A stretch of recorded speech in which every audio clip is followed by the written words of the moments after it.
प्रभु यीशु मसीह के पवित्र और सामर्थी नाम में आप सभी को मेरा जय मसीह की। और आज के मनन के लिए जो विषय लिया गया है वो है परमेश्वर और मनुष्य की दृष्टि में सामर्थी कौन है। तो हम बाइबल में से कुछ लोगों का जीवन देखेंगे जो सामर्थी लोग थे परमेश्वर की दृष्टि में भी और हम मनुष्यों की दृष्टि में भी। तो 4 बातों को हम देखेंगे कि कौन सामर्थी हो सकता है। पहली बात है कि जो परमेश्वर को प्रसन्न करने वाला या उसके साथ साथ चलने वाला व्यक्ति हो वो सामर्थी कहलाता है। तो हम इसमें देख लेंगे सबसे पहला उदाहरण हनोक का। हनोक जो था वो परमेश्वर के साथ साथ चलने वाला, उसकी बातों को मानने वाला और उसको प्रसन्न करने वाला व्यक्ति था। वचन उसके बारे में बताता है इब्रानियों 11 अध्याय उसका 5वें पद में, जहाँ पर इस प्रकार लिखा है, विश्वास ही से हनोक उठा लिया गया क्योंकि मृत्यु को ना देखे। विश्वास ही से हनोक उठा लिया गया कि मृत्यु को ना देखे और उसका पता भी नहीं मिला क्योंकि परमेश्वर ने उसे उठा लिया था। और उसके उठाए जाने से पहले उसकी यह गवाही दी गई कि उसने परमेश्वर को प्रसन्न किया। तो जो हनोक था वो परमेश्वर को प्रसन्न करने वाला व्यक्ति था। उसने परमेश्वर की प्रसन्नता को प्राप्त किया था, इसलिए वो एक सामर्थी व्यक्ति कहलाए। और उन्होंने मृत्यु को नहीं देखा परंतु वो परमेश्वर ने उनको जीवित ही उठा लिया। तो परमेश्वर का धन्यवाद हो, वो उसकी दृष्टि में प्रसन्न करने वाला व्यक्ति ठहरा। फिर हम देखते हैं नूह के जीवन को। नूह के जीवन में वचन क्या बताता हम देख लेंगे।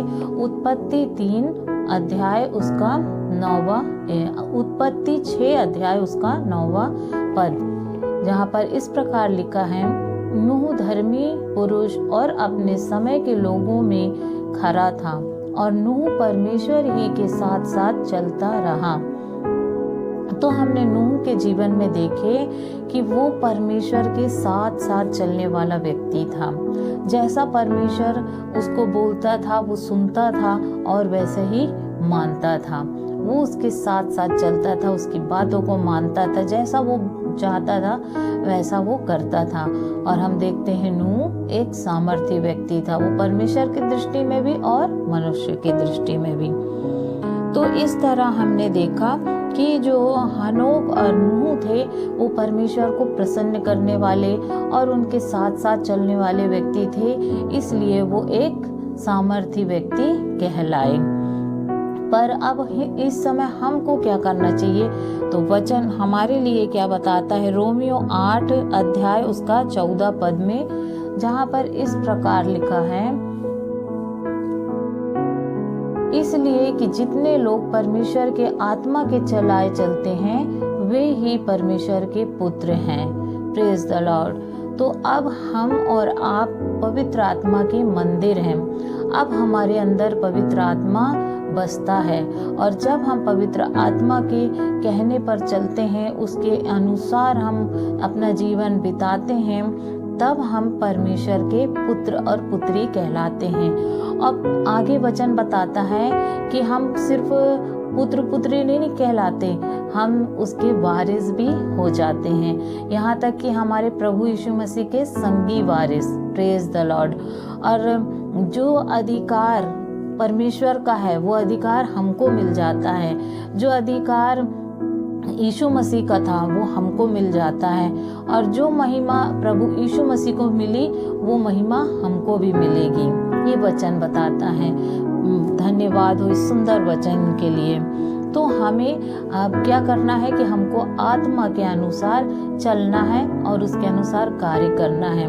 जो पवित्र शास्त्र में वचन है, परमेश्वर के कहे वचन है और उसके दासों ने आत्मा की प्रेरणा से जो बाइबल लिखी गई है, तो उन वचनों को हमें पढ़ना है, समझना है और उसके अनुसार चलना है, तब हम उसके पुत्र पुत्री कहलाएंगे।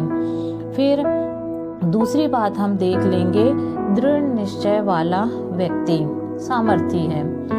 तो दृढ़ निश्चय करने वाला व्यक्ति कौन था? एक तो सबसे पहले हम नूह को ही देख लेंगे। नूह परमेश्वर के साथ साथ चलता था, और जब परमेश्वर ने उसे आज्ञा दी एक बड़ा सा जहाज बनाना है, और तो उसने बिना कुछ सोचे समझे और वाद विवाद करे और चुपचाप से वो जितनी बड़ी जहाज बनाने को बोले थे परमेश्वर पिता ने, उतनी बड़ी जहाज को बना दिया अपने पूरे परिवार के साथ मिलकर। क्यों? क्योंकि परमेश्वर को एक योजना को पूरी करना था, और उस योजना में नूह को उन्होंने शामिल किया। क्यों? क्योंकि वो एक दृढ़ निश्चय वाला व्यक्ति था। वो जो मन में ठान लिया उसको करने वाला व्यक्ति था। तो हम देखते हैं कि इतना बड़ा जहाज नूह अपने परिवार के साथ मिलकर बनाता है और उसको कंप्लीट भी करता है। परमेश्वर ने जो काम उसे दिया उसे उसने पूरा किया, तो वो एक सामर्थी व्यक्ति कहलाया। फिर हम देखते हैं एलीशा के बारे में। एलीशा नबी के बारे में सभी जानते हैं कि वो उन्होंने कितने चमत्कार किए, परंतु उस सामर्थ्य को पाने के लिए उसने बहुत परिश्रम किया। क्योंकि जब एलिया नबी उठा लिए जाने वाले थे तो ये बात एलिया भी जानते थे, एलीशा भी जानते थे और पूरे लोग जानते थे। और जो एलीशा है वो एलिया के साथ साथ रहते थे। और जब वो उठा लिए जाने वाले थे तो उन्होंने पूछा, एलीशा मैं तो अब चला जाऊंगा, पर तेरे लिए मैं क्या करूं? आइए इस वचन को हम पढ़ लेते हैं बाइबल में से। दूसरा राजा 2 अध्याय उसका 9वां और 10वां पद, जहां पर इस प्रकार लिखा है, उसके पास पहुंचने पर एलिया ने एलीशा से कहा, इससे पहले कि मैं तेरे पास से उठा लिया जाऊं, जो कुछ तू चाहे कि मैं तेरे लिए करूं वह मांग। एलीशा ने कहा, तुझ में जो आत्मा है उसका दूना भाग मुझे मिल जाए। एलिया ने कहा, तूने कठिन बात मांगी है, तो भी यदि तू मुझे उठा लिए जाने के बाद देखने पाए तो तेरे लिए ऐसा ही होगा, नहीं तो ना होगा। तो कितनी कठिन बात थी एलीशा के लिए कि वो एलिया को जाते हुए ऊपर जब वो देखेगा तभी उसको ये जो आत्मा का दूना भाग मिलने पाएगा। तो जब उसने एलीशा ने एलिया से मांगा कि जो आत्मा तेरे अंदर है उसका दुगना भाग मुझे मिल जाए, दुगना अभिषेक मुझे मिल जाए, जितना अभिषेक तेरे पास उससे दुगना मुझे मिल जाए। तो एलिया ने बोला, ये काम बहुत कठिन है, परंतु कोई बात नहीं, यदि जब मैं ऊपर उठा लिया जाऊंगा, यदि तू देखने पाएगा तो ये भी हो जाएगा, वरना नहीं होगा। तो इसके लिए एलीशा को अपने मन में दृढ़ निश्चय करना पड़ा होगा कि चाहे जो हो जाए मैं एलिया का साथ कभी नहीं छोड़ूंगा, मैं उसके साथ ही साथ रहूंगा। क्योंकि यदि वो उसके साथ ना रहेगा तो वो ऊपर जाते कैसे देख पाएगा।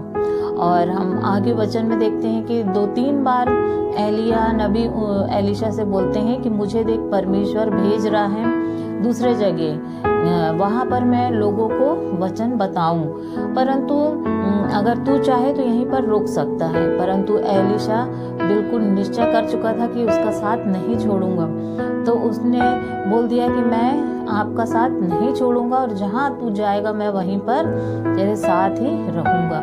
और उसने वैसा किया भी जैसा सोचा था। वो एलिया के साथ साथ हर जगह जाता था और आखिरी में उसका परिश्रम जो है सफल भी हुआ और वो एलिया नबी को ऊपर जाते हुए देख पाया और फिर उसको एलिया का दुगना अभिषेक मिलने भी पाया उसको। और हम देखते हैं एलिया ने जितने भी चमत्कार किए उससे दुगने चमत्कार एलीशा नबी ने किए थे। तो इस तरह वो एक सामर्थी जीवन जीने पाया। फिर हम देखते हैं यूसुफ के बारे में। यूसुफ ने भी एक बात अपने मन में ठान रखी थी कि चाहे जो भी हो जाए मैं अपने आप को अपवित्र नहीं करूँगा। और हम देखते हैं कि जहाँ वो सेवक के रूप में रह रहा था उसका मालिक ने उसको उसके अपने घर का पूरा सब कुछ उसके हाथों में सौंप दिया था अधिकार। वो उस घर का पूरा अधिकारी हो गया था और उस घर के जो मालिक की पत्नी थी उसकी बुरी नज़र यूसुफ पर पड़ी और उसने उसको व्यभिचार के लिए उकसाया, परंतु उसने मन में ठान चुका था कि मैं अपने आप को अपवित्र नहीं करूँगा, परमेश्वर को नाराज नहीं करूँगा। और उसने वो अपनी बात में अड़ा भी रहा। और जब उसने बहुत ज़बरदस्ती करी उसके मालिक की पत्नी ने, तो वो उस जगह से भाग गया। वो चाहता तो वहाँ रहकर वो उसकी बात मान लेता और उसको कोई जानने देखने वाला नहीं था और बढ़िया आराम से रहता वहाँ पर, उसको सारे ऐशो आराम सब कुछ मिलता, परंतु उसके खिलाफ जाके वो वहाँ से भाग गया। उसको ये ऐशो आराम से ज़्यादा परमेश्वर की खुशी मंजूर थी, उसका साइड पसंद था, तो वो वहाँ से भाग गया। और वो जो मालिक की पत्नी थी और उसने उस पर झूठा आरोप लगा के उसको जेल में डलवा दिया। पर यूसुफ को वो भी मंजूर था, जेल जाना मंजूर था, झूठे आरोप लगा सहना मंजूर था, परंतु व्यभिचार में गिरना मंजूर नहीं था, परमेश्वर से दूर होना उसको मंजूर नहीं था। और वो अपने दृढ़ निश्चय कर चुका था और उसमें कायम भी रहा। और हम देखते हैं कि वो आगे चलकर प्रधानमंत्री बनने पाया और परमेश्वर ने उसे सामर्थी बनाया। फिर हम देखते हैं डैनियल के विषय में। डैनियल भी जब गुलाम बना लिया गया, वो दूसरे देश में गया, बाबुल देश में, वहाँ के राजा ने उसे अपने पास रखा कि वो हमारे महल में कार्यों को करेगा। तो वहाँ पर ये था कि उनको पहले प्रशिक्षित करना था और उसमें जो राजा का भोजन था वो जो उन लोगों को भी खाना था जो प्रशिक्षित ले रहे थे। तो अब डैनियल ने देखा कि ऐसा जब वो लोग खाना अपवित्र खाना खा रहे हैं, दाख मधु पी रहे हैं, तो उसने अपने मन में ठान लिया कि चाहे जो भी हो जाए ये मैं अपवित्र भोजन खाकर अपने आप को अशुद्ध नहीं करूँगा।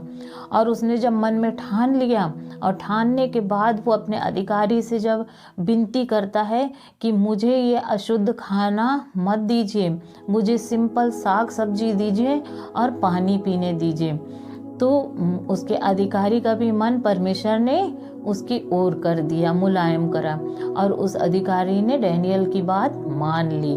और हम देखते हैं आगे चलकर परमेश्वर ने उसको एक सामर्थी जीवन दिया और वो आगे चलकर एक ऐसा भविष्यवक्ता बन गया जो भविष्यवाणियों को बताने वाला बन गया।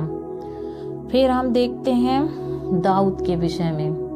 दाऊद के सामने भी जब गोलियत आया और गोलियत उसके परमेश्वर को ललकारने लगा, उसके देश के लोगों को ललकारने लगा, तब उसे बहुत बुरा लगा कि जो जीवित परमेश्वर मेरे साथ रहता है और मेरी सहायता करता है, और मैं जब अपनी भेड़ बकरियों को चराता हूँ तो जब जंगली जानवर आते हैं उनको मारने के लिए, तो मैं कैसे परमेश्वर की सहायता से उनको मार गिराता हूँ और अपनी भेड़ों की रक्षा करता हूँ। तो ऐसे ही मैं इस दाऊद जो गोलियत आया है दाऊद से लड़ने, तो उस गोलियत को भी मैं परमेश्वर की सहायता से मार गिराऊंगा। उसको ये विश्वास था और उसने अपने मन में दृढ़ निश्चय करा और आगे बढ़ गया। और हम देखते हैं कि उसने परमेश्वर की सहायता से सचमुच में गोलियत को मार गिराया। छोटा सा दाऊद और इतनी बड़े गोलियत को मार गिराया। क्यों? क्योंकि इन लोगों ने अपने जीवन में दृढ़ निश्चय किया और उसको पूरा भी किया। तो ये परमेश्वर की दृष्टि में भी अच्छे कहलाए और हम मनुष्यों की दृष्टि में भी सामर्थी कहलाए। फिर हम देख लेते हैं कि जब इन लोगों ने अपने मनों में दृढ़ निश्चय किया और उसके अनुसार किया भी उन्होंने वैसा ही, तो परमेश्वर भी ऐसे लोगों को ही अपनी योजना में शामिल करता है जो एक दृढ़ निश्चय वाले व्यक्ति रहते हैं, जो अपने काम को पूरा करने के लिए ललक रखते हैं। तो आज हमें भी कुछ निर्णय लेने की आवश्यकता है, जैसे कि हम इन लोगों की तरह निर्णय ले सकते हैं कि मैं भी जो भी कार्य करूं उसको दृढ़ निश्चय से पूरा करूं। फिर हम ये भी निर्णय ले सकते हैं कि मैं आशीष पाने के लिए प्रयत्न करती रहूंगी जब तक वो आशीष मिल न जाए। फिर हम ये भी निश्चय कर सकते हैं कि मैं अपने आप को पवित्र बनाऊंगा। क्यों? क्योंकि मैं पवित्र आत्मा का मंदिर हूँ। फिर हम ये भी निश्चय ले सकते हैं कि मैं अपने आप को दूषित भोजन वस्तु से, नशा से, मैं इन सब से अपने आप को अशुद्ध नहीं करूँगा। फिर हम ये भी निर्णय ले सकते हैं कि अब जो मैं प्रभु यीशु मसीह के पीछे पीछे चलने लगी हूँ, तो अब मैं पीछे नहीं मुड़ के देखूंगी, अब मैं पीछे नहीं। जैसे किसान हल को लेकर आगे बढ़ जाता है तो अब उसको पीछे आना बहुत मुश्किल हो जाता है, बहुत खराब होता है। वैसे ही परमेश्वर भी कहता है कि जो हल लेके आगे बढ़ जाता है और फिर वो पीछे मुड़ता है तो वो मेरे लायक नहीं है। तो हम भी जब यीशु मसीह का नाम लेकर हम आगे बढ़ गए हैं उसके विश्वास में, उसके राज्य की ओर, तो अब हमको पीछे नहीं मुड़ना है। ये हमको निश्चय लेना चाहिए। चाहे हम कितनी कमी घटी आए, कितनी मुसीबत आए, जान के भी लाले क्यों ना पड़े, पर हमें पीछे नहीं हटना है। फिर हम देखते हैं तीसरी बात, संपूर्ण मन से प्रेम करने वाला व्यक्ति सामर्थी होता है। तो हमें अपने परमेश्वर पिता से संपूर्ण मन से, पूरे तन मन धन से हमको उससे प्रेम करना है। जैसे कि वचन भी कहता है, हम देख लेंगे व्यवस्था विवरण 6 अध्याय उसका 5वां पद में, जहाँ पर इस प्रकार लिखा है, तू अपने परमेश्वर यहोवा से अपने सारे मन और अपने सारे जीव और अपनी सारी शक्ति के साथ प्रेम करना। तो परमेश्वर हमको ये आज्ञा देते हैं कि तू अपने सारे मन से, पूरे मन से और अपने सारे प्राण से, फिर अपनी सारी शक्ति के साथ प्रेम कर। तो हमें परमेश्वर से पूरी सामर्थ शक्ति से प्रेम करना है और परमेश्वर इसके अलावा कुछ भी नहीं चाहता है। और हम देख लेंगे कि परमेश्वर क्या चाहता है, तो इसको हम देख लेंगे व्यवस्था विवरण 10 अध्याय उसका 12 पद में, जहाँ पर लिखा है, अब हे इस्राएल, तेरा परमेश्वर यहोवा तुझसे इसके सिवाय और क्या चाहता है कि तू अपने परमेश्वर यहोवा का भय माने और उसके सारे मार्गों पर चले और उससे प्रेम रखे और अपने पूरे मन और अपने पूरे प्राण से उसकी सेवा करे। तो हमारा प्यारा परमेश्वर पिता हमसे बहुत बड़ी बड़ी चीज़ों की उम्मीद नहीं करते हैं, पर हमसे इतना ही चाहते हैं कि क्या वचन कहता है कि परमेश्वर ये चाहता है कि हम उसका भय माने, उससे डरें, ताकि हम गलत काम ना करें।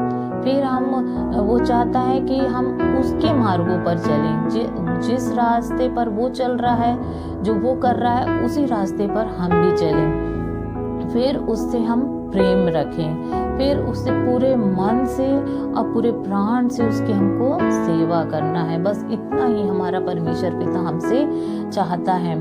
जैसे कि प्रभु यीशु मसीह ने हमसे प्यार किया और इतना प्यार किया कि हमारे लिए उसने अपनी जान तक दे दी, अपने लहू का एक एक बूंद तक बहा दिया हम पापियों के लिए, ताकि हम बच जाएं और वो हमारे पापों का बोझ अपने ऊपर लेकर सजा को ले ले। तो हमारा जब परमेश्वर पिता हमारा इतना हमसे प्यार करता है, तो हमें भी उससे उतना ही प्यार करना है। तो जो संपूर्ण मन से प्यार करता है वही व्यक्ति एक सामर्थी व्यक्ति कहलाता है। जैसे कि हमारे प्रभु यीशु मसीह थे, वो एक सामर्थी व्यक्ति थे। मतलब वो थे तो ईश्वर, परंतु वो जब इस संसार में आए तो वो मनुष्य कहलाए, मनुष्य के रूप में आए, क्योंकि मनुष्य के पापों का बोझ मनुष्य ही उठा सकता है। इसलिए वो इस जगत में आए मनुष्य बनके, और उन्होंने हमारे लिए हमसे इतना प्यार किया और हमारे लिए अपनी जान दे दी। तो हम मनुष्य के लिए वो एक सामर्थी व्यक्ति थे और सामर्थ के काम किए उन्होंने। उनके वचन सामर्थी थे, जो मुंह से निकलते थे वो सामर्थ के काम करते थे। इस तरह उनका जीवन एक सामर्थी जीवन था। फिर और हम भी उसके बदले परमेश्वर से उतना ही प्रेम करें। फिर चौथी बात हम देख लेते हैं, जिसका जीवन प्रार्थना का जीवन है वही सामर्थी है। तो जब प्रार्थना का विषय आता है, प्रार्थना का नाम आता है, तो हमको डैनियल की जरूर नाम याद आता है, क्योंकि जो डैनियल नबी थे वो दिन भर में 3 बार प्रार्थना किया करते थे। और वो भी यरूशलेम की ओर मुंह करके खिड़की खोलकर वो प्रार्थना किया करते थे। तो और वो जब प्रार्थना करते थे तो कठिन से कठिन बातें भी परमेश्वर उनको बताया करते थे, और स्वर्गदूत आते थे उनके पास और उनके सपनों का अर्थ बताने के लिए और भविष्यवाणियाँ बताने के लिए, और वो फिर लोगों को बताया करते थे। वो भी सपने का अर्थ बता देते थे जो दूसरा देखता था, और सपना भी बता देते थे कि क्या देखे हो, और सपने का अर्थ भी बता देते थे। इतना सामर्थ्य भरा उनका जीवन था। तो सचमुच में प्रार्थना का जो जीवन है वो सचमुच में सामर्थ्य जीवन होता है। क्योंकि हम बहुत सारे ऐसे सेवकों को देखते हैं जो बहुत सारे सामर्थ्य के काम करते हैं, सामर्थ्य वचनों को बोलते हैं, परंतु जब हम उनके पर्दे के पीछे का जीवन हम जब देखते हैं तो वो घुटने टेक टेक कर प्रार्थनाएं करते हैं और परमेश्वर से सामर्थ्य मांगते हैं। और कई लोग के घुटने इतने दर्द होते हैं, इतने घिस जाते हैं कि उनको बहुत तकलीफ होती है, परंतु वो अपने घुटने टेक टेक के प्रार्थना करते हैं और परमेश्वर से सामर्थ्य को मांगते हैं।